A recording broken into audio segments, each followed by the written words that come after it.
Hey boys, welcome back to some Nrl Supercoach 2022. It's going to be the round 4 preview. I'm going to be going through my my trade targets this week after a massive jump up last week. We've got some structure to the team now, but there's definitely some holes we need to fill. But before we get into normal proceedings, we have a sponsor for today's video. This Supercoach video is brought to you by the one and only Manscaped.com, who is the best in men's below-the-waist grooming. Manscaped offers precision-engineered tools for your family jewels. Manscaped recently launched the Ultimate Men's Hygiene Bundle, the Performance Package. Join over 4 million men worldwide who trust Manscaped with this exclusive offer to you. 20% off and free worldwide shipping with the code INSANE at Manscaped.com. The Performance Package 4.0 by Manscaped has arrived, and oh man, it's quite incredible, honestly. Inside the package, you'll find their Lawnmower 4.0 trimmer, Weed Whacker, ear and nose hair trimmer, Crop Preserver, Ball deodorant, Crop Reviver toner, Performance Boxer briefs, and a travel bag to hold your goodies. First off, the Lawnmower 4.0. This trimmer is the future of grooming, and dare I say, the greatest ball trimmer ever. I'm blown away by the performance and craftsmanship of this trimmer.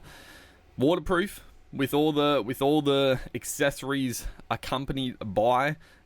Your balls are going to be smelling fresh, looking fresh. It's quite the package. And once again, if you do use this code INSANE, you'll get 20% off, free shipping. And they throw in 2 free gifts to their Performance Package 4.0, which great quality. The travel bag, honestly, I'd been looking for a little travel bag type accessory for a while, and it's honestly very, very nice. And once again, I've used plenty of different shavers, trimmers throughout my years, but this one, it just feels nice. It just feels clean. It's got a long battery life, and I couldn't be more pleased with the product. So it's time to take care of yourself. So go to manscaped.com and get 20% off plus free shipping when you use the code INSANE. So yeah, once again, a huge thank you to Manscaped for the sponsorship opportunity here. But let's jump into the round 4 preview. So let's just do a quick rundown of who's on the chopping block, basically. So Marnie's gone. Marnie is gone, and there's two there's 2 people I'm looking at, and they're very common. They're very common people. Chris Randall, he's also on the chopping block because honestly, he's going to make a little bit more cash, but he's not going to be making too much more. He's also just not that good. So, you know, I can see him losing that spot, even with the Brayley long-term injury. Chris Randall, he's just not that good. He's fine, you know, he's adequate, but I could definitely see them, you know, maybe using Crossland more, which they did last week, or, you know, someone else could fill in. So we'll see, but Randall is definitely, he is in the sights. You know, it's not urgent, but, you know, if there's another option, he'd be looking to go. Bullimore has to go, unfortunately. Just, you know, not getting the minutes anymore. I don't really know what Hasler is doing. I mean, I talked about it last week, but I honestly understand the point of moving Davey into starting back rower because, I mean, Davey is more of a natural back rower to start with, but Bullimore is a middle forward, so I don't really know why he hasn't been playing in more minutes through the middle, but yeah, you know, Des Hasler, he knows best, I guess. The rest of them, the back row, the only guy here, really, Ali Katoa. I mean, I'm torn. I am very torn. Obviously, suffering that injury early on, getting the 20 points is a bit of a kick in the guts because if he doesn't start scoring well, he is going to start dropping cash. But I still think he's going to go.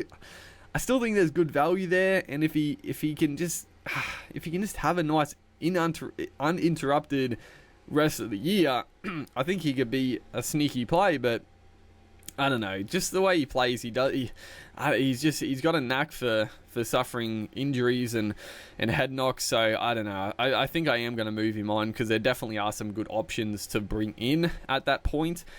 The rest of them, I'm happy with. Tuolungi comes back into the starting side for the Tigers, so huge. And that's the other big thing here is that I can downgrade Katoa. Honestly, I could downgrade. There's a couple of options. We'll get into it in a second, but there's definitely some options around his price and a little bit higher. But also, I could just downgrade him to even like a Piakora at the Bronx. You know, he might start getting some minutes with Ricky out. I haven't looked at the teams actually this week, but you know, Piakora, I'm sure will get some games throughout the season. He's bottom dollar. I could get a lot of cash there, and I don't need 6 back rowers to score points really. I mean, Tuolungi I think will score well. Nenai, I mean, you can see he's got the upside. Fafita, Karin Tamalolo, I'm pretty happy with all of that, honestly. I don't know, are a lot of people still selling Fafita? I'm not too sure. Honestly, I think I'm just going to hold him. I mean, if he really stinks it this week, then potentially I could still downgrade him and free up some cash, maybe, but I think I'm just going to keep him because, I mean, he hasn't scored yet. I mean, Fafita is a try-scoring freak. Even if he's not getting the level of footy you would want, he's going to score some tries. There's no doubt he's going to score some tries soon, so I think I'm just going to hold. The halves, I'm pretty happy with all the halves, apart from Ilias, but I mean, there's not really any, unless I had heaps of money to spare, then potentially I could upgrade him, but other than that, it's all pretty good. The only real thing, I mean, Cleary comes back this week, which is, it's big. Personally, I think Hines is going to score as much as Cleary, so I'm not really that fussed on, I mean, I want Cleary in the team for sure, but I'm just going to have to, and the way my team is with the halves, I think I just got to have to ride out Schneider, who, I mean, he can score. I mean, he can score as well as any of them. Well, not quite as any of them. He can't get 100 probably, but, you know, that 50 to 60, if he averages that, makes a bunch of cash, and then if I can eventually free up some more cash, he's going to be the guy I upgrade eventually to Cleary, but that's a while off, so there's no real other way to get Cleary in, because I'm not going to trade Hines for Cleary. That's just, I think that's foolish. And then the back line, so Kurt Mann was on the chopping block last year. His head was primed. The blade was coming down, but Kurt Mann survives, and he's solidified in the team now with that just incredible performance. I mean, maybe it comes back down to earth, and I don't expect him to get that many points every week, but if he just has that much involvement, then I'm happy to take those 40s every couple of weeks, and then if he bangs out a big one. So yeah, he's solidified. Tago, obviously. Billy Smith, I don't know. Billy Smith, interesting. He doesn't look that good on the wing, I'll be honest. I mean, I'm probably gonna keep him for now, just because I don't know. I mean, again, he hasn't scored a try yet. Surely the Roosters start going his side and give him some footy. Hopefully Manu can find a pass and set him up. Surely Manu can find a bit of form and get a couple of flick passes away. But I don't know. Billy Smith he's I don't know. He's hanging in there. And then Jack Bird, I'm torn with Bird. Now I want to get Taylor May in.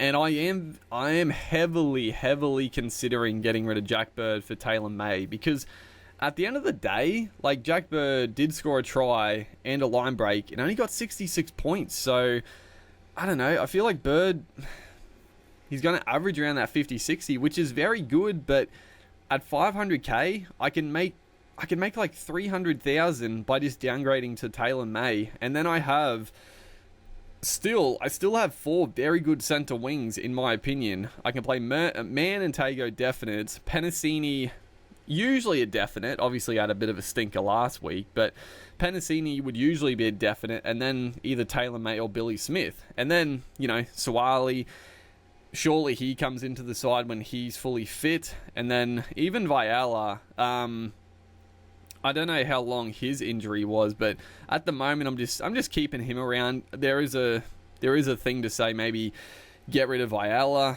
and bring up Taylor May, but I think at the moment I'll just hang tough and hope he comes back in when he's fit. But we'll see. Who knows? Who knows what the Warriors are going to dish up? And then the fullbacks, Papenhuyzen, obviously set. I think he's going to be one of the tops. Tedesco is definitely in the firing line, but at the moment, I don't think I'm going to get rid of him.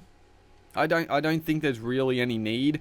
I am keen on sort of like Latrell Mitchell, but I mean, they're taking on the Panthers this week, and Tedesco, I mean, they're taking on the Cowboys, so I think I'm just going to keep Tedesco, and we'll see. But yeah, so that's sort of the thinking here. So let's have a quick gander. So Katoa, or maybe that was. It's, yeah. I'm just sort of thinking, because what I want to do with Bullimore. Let's have a quick look at Bullimore, because any like real, I don't think there's any real good like cheap I've sort of got all the good cheap front row forwards, I think, at the moment. We'll have a quick look. Oh, why is it like that? Trade out Bullimore. Let's have a quick look. Who is?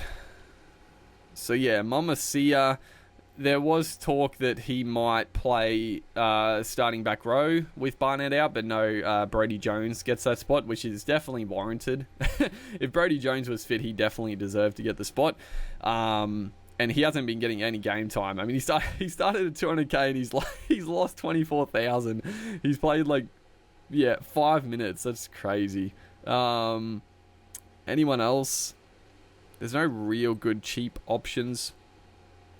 Going down the list, Leo Thompson. Probably Leo Thompson is the other one that was a good little cheapy pickup, but I'm sort of like jumping on now. I don't really see him scoring that well going forward. He's still got money to make, but I don't want to just waste trades for the sake of it. So I'm probably not going to do that.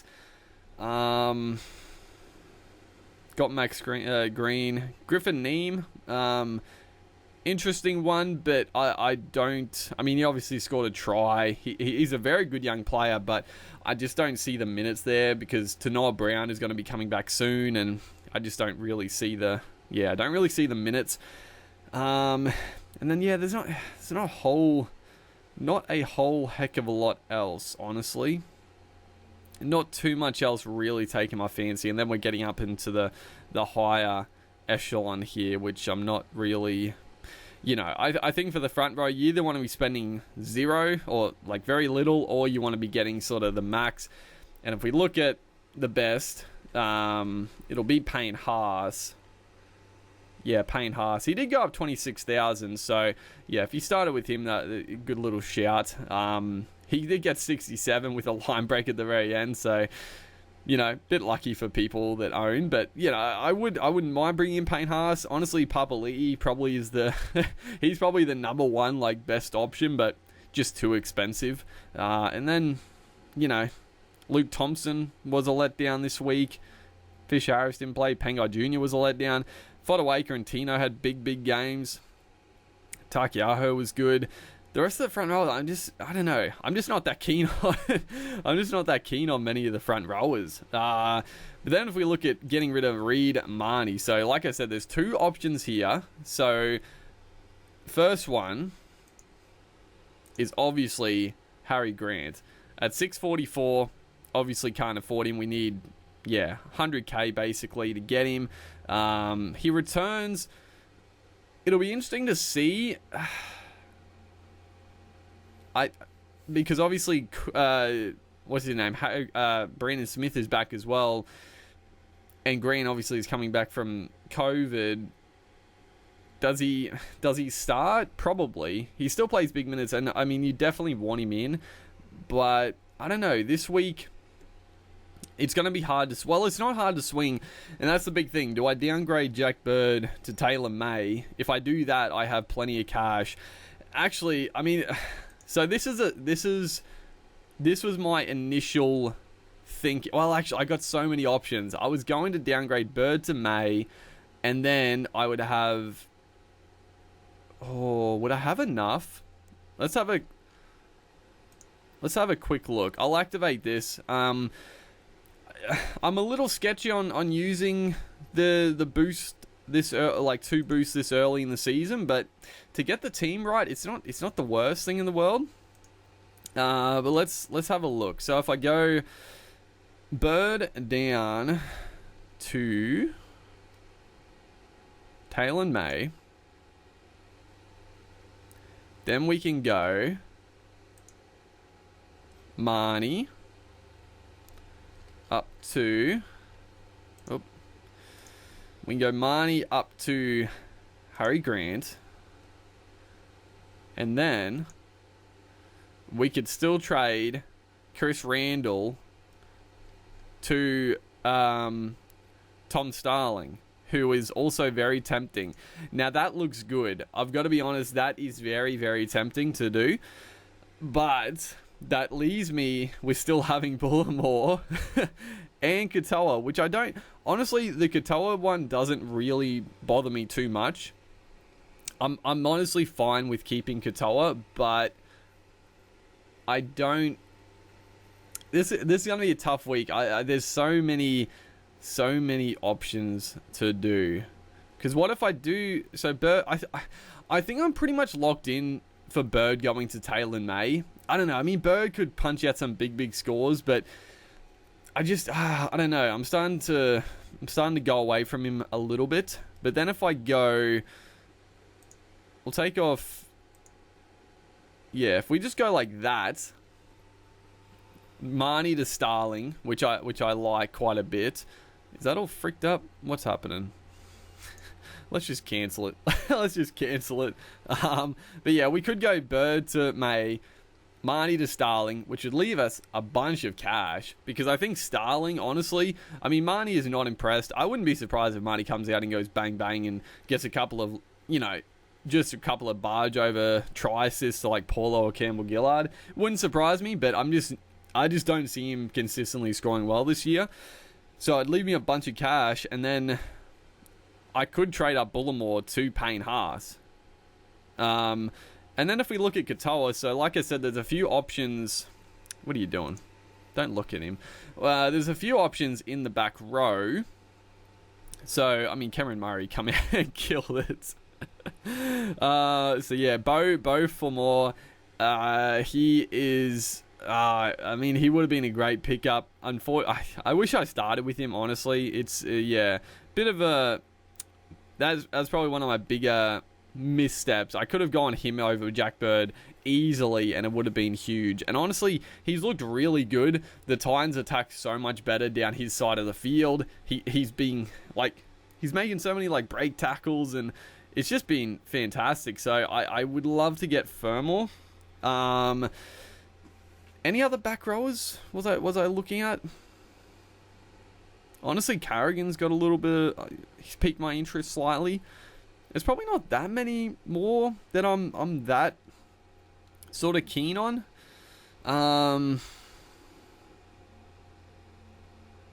Teague Wilton, he started the year sensationally.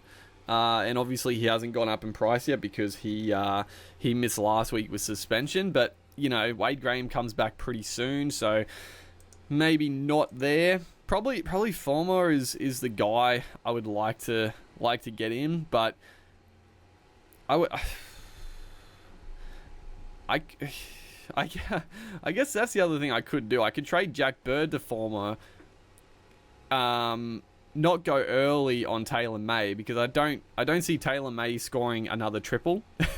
He's not going to score another triple this week, and then I could go to Taylor May next week. So that's also another option. I don't have to go to Taylor May this week because they take on the Rabbits. The Rabbits have been, I mean, they were pretty bad in the first couple of weeks, but they turned it around this week. So I expect. I don't know. It's a tough game to really think about. Cleary's obviously back, but yeah, honestly, there's a lot of moving parts. I honestly think, you know what, I'm gonna make this trade straight off because I do think this is the one I want to go. I'm gonna go Starling. It is a little concerning that he's not playing like 80 minutes, or at least, most of the game, because they got bloody Frawley. Bloody Frawley. But that's the only issue I have, but I don't mind it. I don't mind it at all. So we'll probably, I think that is okay. And then it's just a matter of what I do. Bird I think Bird to Fermor is probably the way to go, honestly. It saves me a bunch of cash. He still is going to score well playing in the back row. Like, he's going to be similar to Jack Bird, but he's just a lot cheaper. So I think that's probably the way to go, honestly. And then next week, I'll probably go to Taylor May. And, because I don't know. He could score really well again this week, but his price isn't going to change. So it's not that huge a risk. So I think that's sort of the way I'm leaning at the moment. And then I'm probably going to activate the trade boost. We'll look at this quickly, and then I'll wrap up the video. So let's have a look. Let's have a look here, because I would like, and that's what I do like, Fermor in the center wing. It's just very nice, honestly. So yeah, that's like that. And then if we trade out Bullimore, who can we get? 553.